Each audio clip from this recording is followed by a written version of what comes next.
Yo guys, what is going on? Blossoms back, and welcome back to another episode of Tom Drives. Now, we got a new prize car on the horizon. It's a pretty nice one that really fits into the niches that I like to collect within the game, and that's the Mitsubishi Lancer WRC05. Great handling on this, 89. I believe it's in the top 10. 1, 2, 3, 4, 5, 6, 7, 8, 9. Yeah, so it's in the top 10 out of, I'm filtering by off-road four-wheel drive. Well, let's change that though, because that's top 10 in our queue, but you know what really matters with these kind of cars is the handling, right? So if we sort it by handling, let's go descending big to small. It finds itself in the top 8 actually. It's ranked up there with the Hyundai i20. Now I own this car. I've used it many times in Suma's collection, and I can tell you that this thing is incredibly useful. So I believe that this is a very similar version, but slightly lower 0 to 60. I don't know what the MRA is on this, but the MRA on the Hyundai i20 is great. They handle about the same, which is nice. 89 is a good number to get for these kind of cars, but if you can get a 90, that's even better. You know, the bog standard right now is the C3 WRC. And it's crazy because that isn't even a prize car. The Hyundai i20 WRC, I'm still gutted until today that I did not win this. Really wanted that, but I couldn't. It was from some kind of challenge as well. It wasn't even a tri-series, it was a challenge, and I think that the pool of cars that they were forcing you to upgrade and collect for this was just really bad, and it's the same story of the Lancer WRC05. So yes, in today's pack, we're going to be reviewing, or in today's video, we're going to be reviewing the pack that you need to open for the WRC finalists in 1990s Germany and Sweden titanium. Look, it's a bit of a running trend, isn't it, for Hutch to add an extra requirement that is completely useless in every way. Like every single Skoda event, it's not really a Skoda event. It's a Skoda and Jaguar event. It's a Skoda and, you know, some other brand, Alfa Romeo event. And people just never use the Skodas in the end. It's the same with this. Like, I feel like Sweden in this pack is an afterthought. No one is going to use a Swedish car. You cannot win the Tri-Series with a Swedish car. I will tell you right now, if you win the Tri-Series with a Swedish car, you let me know, man, because I think that the chances of that is absolutely zero. All of the best possible cars, I mean best in quotation marks, are German. So anyway, let's get into it. Now, I've been playing Top Drives for 7 years now, and what I can tell you is that I've seen things like this happen all the time, but usually not for a prize car like this. So usually when there's a really big prize car in the line, a game-changing prize car, talking like Lotus Evija, or maybe even like at the time the Bugatti Chiron, or you know, any massive prize car, Peugeot WRX, I think it is, whatever it is, all-service tire car. Like, all the best cars always get the worst requirements. So I'm starting to think, like, is this Mitsubishi like one of the best cars? Because this is one of the worst requirements, that's for sure. Okay, I'm going to talk about how useful this pack is in the general sense. Usually in these kind of videos, I talk about how useful they are, you know, in a Tri-Series sense. Well, in a Tri-Series, it's pretty rudimentary, I would say. You need two four-wheel drive legends, so the CTR2 and the W12. And then in terms of your performance tire cars, you can go with the 911 GT1, the Station Vision, as well as the Porsche 911 RSR, and you're pretty much sorted. So yeah, that's about it. But anyway, let's get into it. How bad is this pack? Exactly. We've got 5 ranks as always, highly versatile, requires stringent criteria, has little moments, and requires a special tag challenge. We're gonna start with the Porsche 911 Carrera Targa, special tag, Mercedes, special tag, BMW, yeah, we're just gonna go special tag all the way until we find something that's maybe somewhat good. Okay, these two, I would say, has very little moments. The 911 Carrera, the 1994 one, that is MRA. It has MRA. It has a higher top speed than most German cars. It's not limited to 155. Handles all right as well. Now, the 911 Carrera 3.6 Cabriolet is another car that I do want to talk about. That's a World Expo, I believe. And during the time of World Expo, which is 2 years ago now, this car was actually pretty useful. I was using it a lot. I haven't fully upgraded, and I used it in a couple of Tri-Series here and there, ceramic events here and there. But I gotta say, I've not used it since. I don't know why, but I found that kind of funny. Let's have a look at my own, because I haven't fully upgraded, and I do believe at the start of the update, it was great. But, you know, after World Expo became an older update, and, you know, new things came around, like Amalfi Coast, Enter the Black Forest, American Overdrive, and now European Grand Tour, I kind of forget that this car ever existed. But yeah, as you can see, it's 142 races. I used it a lot at the start of the update, but then it kind of just went away, so I'm gonna bring it down, and I might even bring this 911 down. I know it's a little bit of a pretty decent, versatile car, but even then, I don't remember the last time I used it. BMW M3, okay, medium ground clearance, which is nice. But still, it's just not good enough, is it? Audi RS2, 4-wheel drive 4.0. Okay, A4, 1.8T Quattro. I would say somewhere between versatile and requires stringent criteria. It's really low RQ for an ultra rare. It handles okay. I think it's 81 when you fully upgrade it. 4-wheel drive and standard. I have it here in the collection, as you can see. Again, I would say more races. Yep, more races than the Porsche. 304 races with a 78% win ratio. You can get value out of this. I think it's also relatively light, right? Yeah, 1,200 kilograms. So, definitely less than modern Audis nowadays that hit like 1.5, 1.6, 1.7 kilograms. But that being said, it's good. I would say it's actually quite good. It's somewhere in between these two ranks. I'll put it in versatile for now. I might change it later. That's garbage. That's garbage. That's garbage. M Coupe. Oh my goodness. M Coupe. Mine is ridiculously old, I'm pretty sure. 2,541 days, 800 races. This is one of the oldest ultra rares in my garage, and when I first got it, it was really useful because this used to be honestly one of the better hybrid all-rounder ultra rares back in the day of top drives. 3.6 and 89 was a pretty lethal combination back then. But now it doesn't mean anything anymore. Also, it just doesn't really fit any criteria anymore. It doesn't have any tags, no wild ride, no hyper expensive, no sleeper tag, nothing about it really. No, it's not part of any update. It's just BMW German 90s, and that's about it. And there are better options to use now. I would say it has little moments. I feel like if you were a brand new player just getting into top drives, you can definitely get the M Coupe and it'll bring you some use. It'll bring you more use than anything below it. It'll bring you more use than the 911 Carrera, which I'm still thinking if I should bring it down or not. Again, if you're watching this series for the first ever time, this is my personal opinion. So if you have any differing opinions, you can also let me know down in the comments below. But obviously, this is my personal opinion, and I have a lot of these cars fully upgraded in my garage, as you can see, and I'm just basing things off my, personal experiences. Now, moving on is the Audi S6 Avant. I mean, this is just garbage. This is garbage too. That's garbage too. I mean, I used this Audi S3 at the beginning of I think this is one of the newer Audis, right? The red one. I think I was using it earlier on. It's World Expo. Okay, never mind. Maybe I was using it early on in World Expo, but then again, I haven't used it since. I think the only thing that is unique about this S3 is that it's medium ground clearance and it's also a 2-door.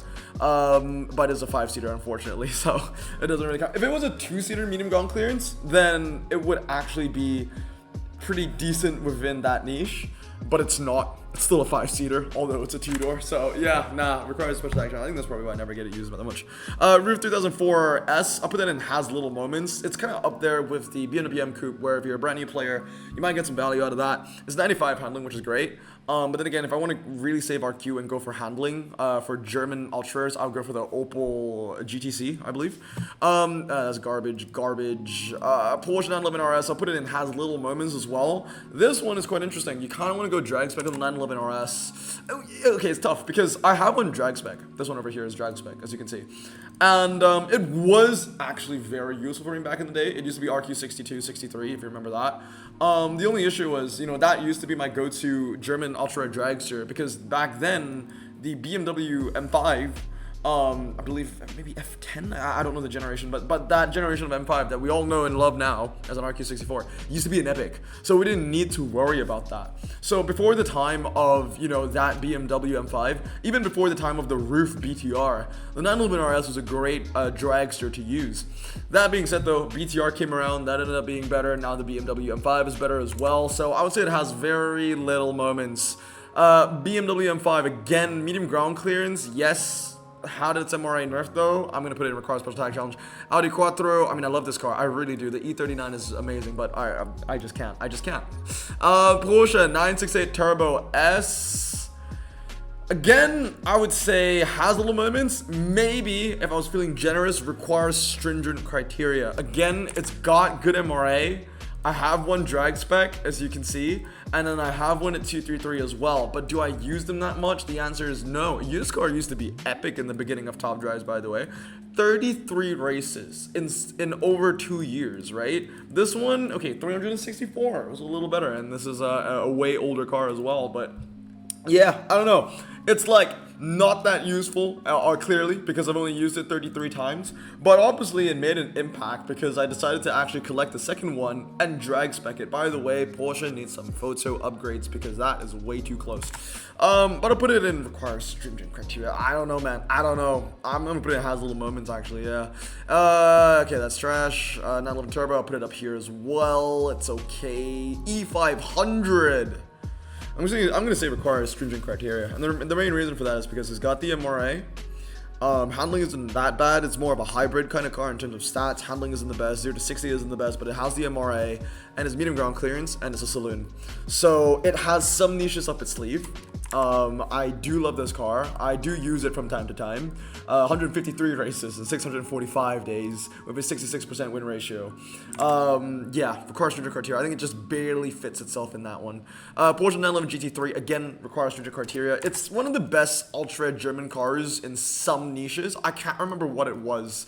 65. Okay, that doesn't seem like a lot, but I remember using it in clubs one time because it was like the best possible option. I think it was like ultra rare 5 times Germany. And it was like maybe 0 to 100 wet. I cannot remember. Or was it slalom? Again, very niche circumstances. And I think I just answered my own question. Has a little moments. There you go. Move it down. Audi S4 is garbage. Okay, now wow. Look at the ultras, guys. This is not a good start. Not a good start at all. Moving on to the epics. Roof RCT requires a special tag challenge. Again, let me show it to you. In my epic collection, I have it fully upgraded. I maxed it once for one final. I can't remember what it was now. I think it was some kind of Koenigsegg, maybe a Jesko. Used it for one final, and I never touched it again. I think it came back in one kind of, I think it was Year of the Tiger, Year of something, one of those challenges. Used it a little bit there. But yeah, no, it's not as good anymore. Especially now with that BMW M5 being so accessible to the players. It requires a special tag challenge. Special tag challenge here as well. Same thing with this 911. Mercedes, I would say it has little moments. Again, I have it fully upgraded. I used it for a tri-series, but then again, I do use it in open events a lot more than I use the Roof RCT. Well, let's have a look. This is an older car though. 613 races in 1,000. Okay, this is not going to beat 613. No way. But I do use it more. I do believe I use it more. 394 in 774. You can do the math if you want to. Moving on to Audi RS2, I mean, that's just terrible. Porsche 968 Turbo RS has little moments because it's got MRA, it's got handling, but it's got no 0 to 60. Then the Nazca C2 requires special tag challenge. Honestly, I'll bring this, yeah, I'll bring it down too. I've been holding this car for a very long time. I've owned it for almost a year now. It has 1 race done, so... Yeah, man, it needs a special tag challenge, not gonna lie. 911 Turbo has little moments because 94 handling 4-wheel drive, and it's just on the higher side of the epic category. 911 RSR is great. I'll put that in versatile. It ain't no Jetta G90, right? It ain't no KTM Expo RR. But it's still good. It's 102 handling, 3.1 0 to 60, something like that. Like it's still a great car. I have it fully upgraded over here, and as you can see, I've used it 137 times in 294 days with an 88% win ratio, which isn't that bad. Like I would say that this is actually pretty cool. That being said, I just don't think it's like on that level of Blossom choice, in my opinion. Audi A8 Coupe. Has little moments. It's saved by the 4-wheel drive standard. Roof BTR2, I mean, back in the day when this was first introduced in German Renaissance, it was amazing. It had like 102 MRA, and back then there weren't a lot of cars that could go 100 MRA, so that thing was bonkers. It was like that, and like I think it was like the Roof, I believe it was like the was it RGT? I can't remember what the model name was, but those two were the green one, they were both so scary in the beginning of German Renaissance, and then Hutch nerfed every single Roof, and they're completely useless. I have one just chilling here now. I've had it for maybe, I want to say a year, more than that, and I've not used it once, because I got it after it was incredibly useful. And I just kept it around just thinking, oh, maybe one day it'll be useful, you know. I never owned this car in its heyday, and it really made me sad because it would have been a joy to have. But unfortunately, never had that chance, so it requires special attack challenge. W12 Roadster is a little better. I would say it requires stringent criteria. Again, it's got a good top speed, low-ish 0 to 60, great MRI. Handling isn't the best thing in the world. Honestly, nowadays, this would be like a straight-out dragster. Like, just go 332, use it for Volkswagen events. But then again, if you use that for drag Volkswagen events, the other one, the white one, again, I don't know my Volkswagens, but that one's even better. Stringent criteria, you put it in the middle. It's still a good car. Legends. I don't think any of the Legends deserve to be at the top. The Audi V8 Quattro, yes, it's a saloon, but I think, again, requires stringent criteria. Same thing with the W12 Synchro and the CTR2. I'm going to put all the Legends in mid right now, and then we'll see if we move any of them up. So looking at everything here, I mean, you got 82s, you got 83s, 3.692, 3.691. I mean, like, I feel like for the sake of it, I might just put these two cars in versatile. Again, you're not going to be using it that much. They're lower echelon, you know, legendaries. At most, you're going to get them at 1 star. You might upgrade them for this one Tri-Series. This one Tri-Series might be the time for it to shine. But I just can't, because, okay, I don't own the Stress Invasions, right? But I do own the OG GT1 right here. And it's similar in performance, it's similar in RQ, and I used it a lot, you know, at the start, because this is one of the first legendary prize cars I ever won. No, not even, this is the first legendary prize car I've won. It's really old, and I used it a lot towards the start, but then I never use it again. So, I mean, by that logic, I should move them down 1. Yeah, it's not a good pack to open. It's not. I don't think any car here is worth that highest rank. Most of it is just straight garbage. Seriously.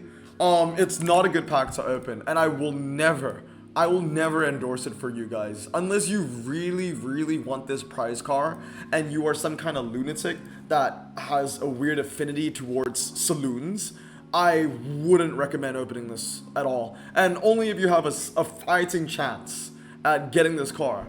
There should be no way in hell that you should open this pack. It's definitely not worth it. But anyway, on that bombshell, I'm opening one. It's terrible. It's so bad. But like I said, if you are a lunatic that has a hand that might have a chance at winning the prize car, then just go for it. And that's what I'm doing. I have 3 epics right now. And if we pull a legend out of this... I don't know, man. I don't know. Porsche 911 Carrera. Let's go next one, 10%. Oh, it actually was 10%. Okay. So it's at least a double epic, Porsche 968. Not gonna need that though, that's choose material. I already have one, as you know. Let's go, 3, 2, 1!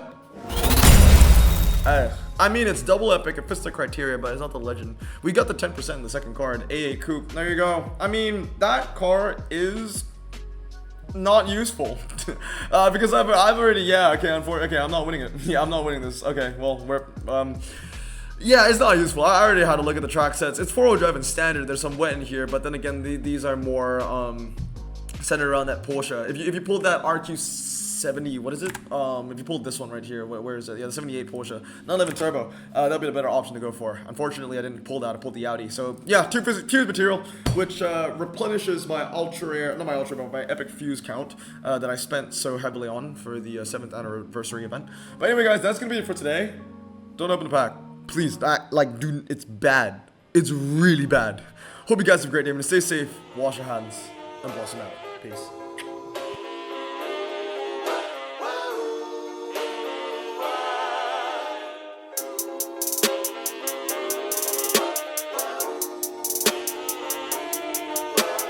Bro, this song just makes me so happy. Me too. Imagine being Asian in the 50s, looking nifty, leather jacket, looking sleek, look like Presley, look so deadly. Got a jukebox back at home, feeling jazzy, turn it on and play it slow, like the movies with the ladies. They so fine. Imagine being Asian in the 50s, looking nifty, leather jacket, looking sleek, look like Presley, look so deadly. Got a jukebox back at home, feeling jazzy, turn it on and play it slow, like the movies with the ladies. They so fine. Sit back, relax in my Bonneville Pontiac. Hold tight all night, cruise to Jacksonville. Atlantic. Blonde hair